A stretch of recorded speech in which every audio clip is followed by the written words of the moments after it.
Well, hey Shay, welcome to the show. How are you doing today? Let's see. Last week I just had COVID, so I'm finally feeling okay enough now. It's it's a trip. Yeah, I caught it twice. It sucks. I want this.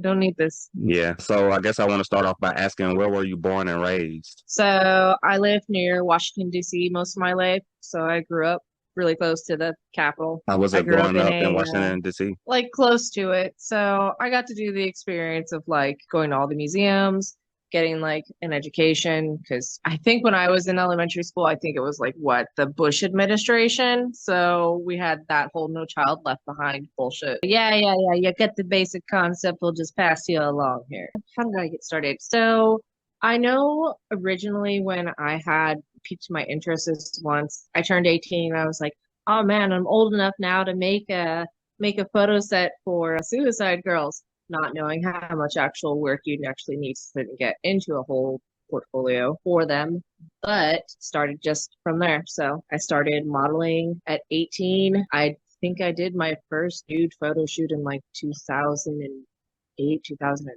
So that's when I What is started. Suicide Girls? I never heard of Suicide Girls. Okay, so Suicide Girls has been around like forever. It's just like the same concept as like God's Girls. It's basically like sexy pictures of ladies in lingerie and then progressively get more and more naked. And a lot of these people are heavily modified. So they have tattoos or colored hair. They're alternative. They don't look like your normal girl next door.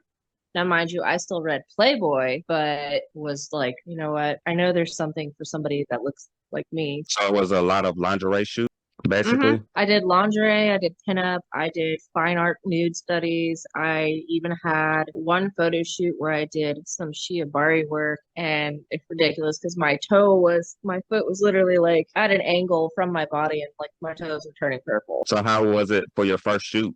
Like, how did you feel? Were you nervous? Were you excited? I so like initially when you start doing nude work for the first time, it's really nerve-wracking to be naked in front of another person. And then you kind of just get used to it. A lot of my first couple of pictures, it was like bodyscapes, the body lighting. So certain particular areas of your body get hit with the light in a certain direction.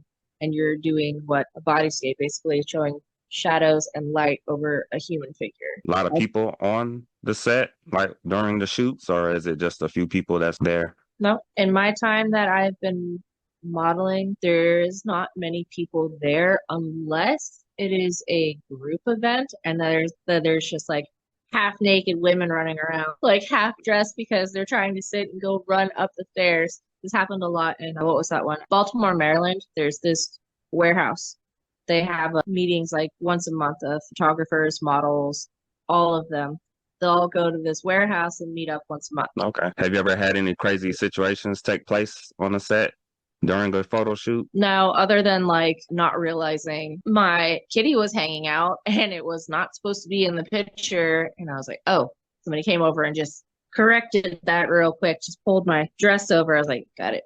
I didn't notice that. Some things you just don't see because you're sitting on one side of the lens. So at least sometimes in those big group shooting scenarios, there's always somebody like, hey, let me fix this real quick. Hey, let me. Yeah.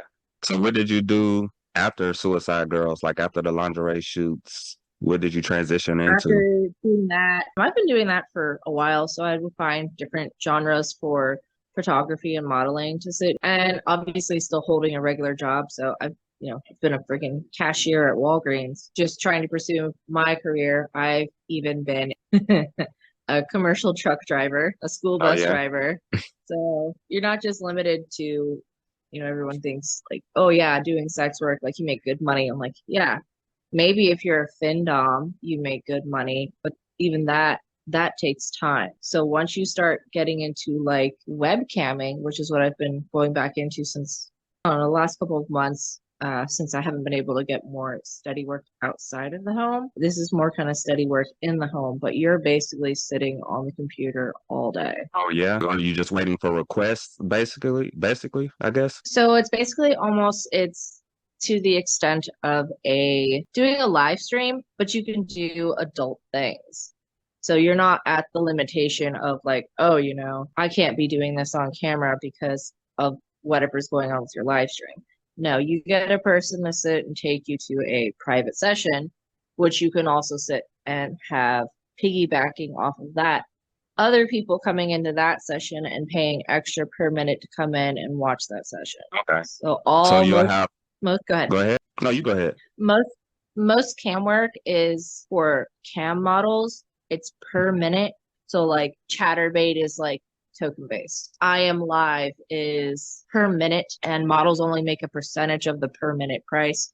So if you're, let's say your price is $1.98 a minute, you're only getting 30% of the $1.98. Oh, okay. So there's times that you would decide to go live yourself, and also I guess there's times where people will hit you up and say, "Hey, can you give me a private session?" That's how it works? Yep, and it all depends on which website you're on because every website is different. So the phone sex operator one, which is Night Flirt, you can actually just take phone calls on your phone. They'll block your number. It's another pay per minute service. So I can be on the phone with somebody for 30 minutes sitting and talking to them about some kind of sexual fantasy that they're sitting having. And it's not just like, old men doing it. These are professionals. These are people that are retired. These are people that are married. They have kids. I've had somebody video call me while he was at work and just whipped out his junk. Yeah. He was on his lunch break, and I was like, I've had people tell me they have gotten calls to guys saying that they're on the job site at a construction job site and they're sitting in the porta potty. So with the cam work, what kind of things do you do? It varies. So some people will come in, will log in. I always introduce myself. I go, "Hi, my name is Elaine. Welcome to my chat room." The whole point is that the service is to entice people to sit and go into a private session or a one-on-one session because that's where you make your money. It's almost like the equivalent of being a stripper, but you don't have to sit and deal with the customers face to face. You can be home. Yeah. What are some of the craziest things that you have to do or you had to do during any kind of cam session, private session? So I have been moving more towards, instead of me being the submissive one, I've been moving towards more of the doming side of it, which is a little bit more relaxing. It's a little stressful sometimes because every sub that you meet is going to be different. Their kinks are going to be different from person to person. What you learn over time is you learn key trigger words, key phrases. I had one guy who would call me and he would always wear a ski mask during our session and full latex outfit, fishnet, thigh-high boots on himself, like heels. And I'd be like, all right, we're going to have some JOI. So you have to basically explain to them how you want them to basically whack off. Some people are into that. There's also men that are just into sitting and risking a call just to see if they would get caught. That's something also new I've been learning about. So you said JOI? What is Yep, that? JOI. What does that stand for? That's shorthand for jerk off instruction. Oh, okay. And you've got men who like cuckolding. Holding. You have men they like sissification. So basically they like being more feminized instead of masculine. You've got people that want help with, some people just come in and they're transitioning and sometimes they find it easier talking with somebody that's not a normal person. And that's like a more like kind of more vanilla subject sometimes. Okay. A lot of people come in and just want to sit and talk about their day, talk about their job, and I just sit and listen. Sometimes I don't even have to get naked. So Yeah, just talk. Nothing else. Just you make money and just else. hear them out and give them advice. That was last night. I had a almost hour long session with somebody and he just wanted to talk. So with your submissive sessions, how do those sessions go? They ask you for? It depends. I try to sit and tell them what I do and do not do on camera up front because then that way if they're like, "Oh, well, she's not going to do this." It's like, okay, well, that's fine. If you're not going to respect my boundaries, then block you and get the fuck out. Still got your money either way. Yeah. Have you ever had any sessions where you felt uncomfortable? So a lot of those sessions are like, I think the most uncomfortable I got was I was explaining to a customer that I have a breeding kink and he was like, "Oh, I'm gonna breed you so hard." And mind you, like when I have these sessions over the phone, I have to sit and like hit the mute button as fast as possible because I will start laughing at some of the shit that comes out of people's mouths. I'm like, really? You're going to breed me? You have to do this with a good sense of humor. Otherwise, you will get depressed and be like, "Oh my God, these people are fucking nasty." And it's like, you know what? They're all nasty. They're not just in one area. They're all over the place. And if you can monetize off it, then go for it. Yeah. So when did you start doing the phone sex operator work? The last couple of months after losing transportation, which makes it insanely difficult to find another job, I have been doing this since February, March. Is it easy And it work? makes pretty decent. It's easy if you get people to sit and call. So I have had times where I have left my ringing notification. So I'll get like a text message or an email. It's like, hey, so and so is calling you, or hey, so and so added you to their favorites. However, whatever notification I usually get, I usually check it. But I'll get a phone call and then they'll be like, oh, this is Night Flirt. There's a customer on the line. So you have to pay, not me personally, but they take it out of my earnings. I have to pay for a connection fee. So people will never get my number. They don't get like a Skype username or anything like that, which I like a little bit better. But like I said, every side is different. What They are all some of the have calls different that you rules mostly on get? what kind of calls do I mostly get. Yeah. I get a couple of different calls. It's usually he's like the huge pervert and he wants to talk while he's whacking off for about 30 minutes. And there are times where I have not even gotten out of my clothes, which is nice when I have those phone calls because then I can be vocally sexual, but not have to be actually fully participating. I could be watching an episode of Sailor Moon with the subtitles on and the volume turned down and still have this conversation. Are you able to still hold a good sexual conversation while you're watching Sailor Moon? Yep, I have Yeah. even done it while I have been playing with my cats on the floor. I just Man. worry about my neighbors sometimes overhearing. What's the craziest call you ever experienced? I have a guy that has a crushing fetish. Crushing Okay, what? do you know what fetish is? No. Crushing. He likes the idea of me sitting and crushing his skull and breaking his bones. He just likes the idea of my foot destroying his skull. And it would And it's be just a conversation that 10, takes place over the 15. phone? You just want to Yeah, hear how you're this going is to one crush that his happens. skull? Yeah, I just tell him, I'm Yeah. like, yeah, I just polished my boots and your brain matter's not on the tip of my shoe right now. I don't understand it. You're gonna bite the curb in 4K. And he just gets so excited about it. He's like, no, call me a bitch and tell me what a loser I am. I'm like, okay. Goes in with the degrading. I'm like, all right, line it up. Yeah. Those easy calls to have? They're easier, and like I said, I have a lot of calls where I have to like temporarily mute myself for a few minutes because I'm laughing.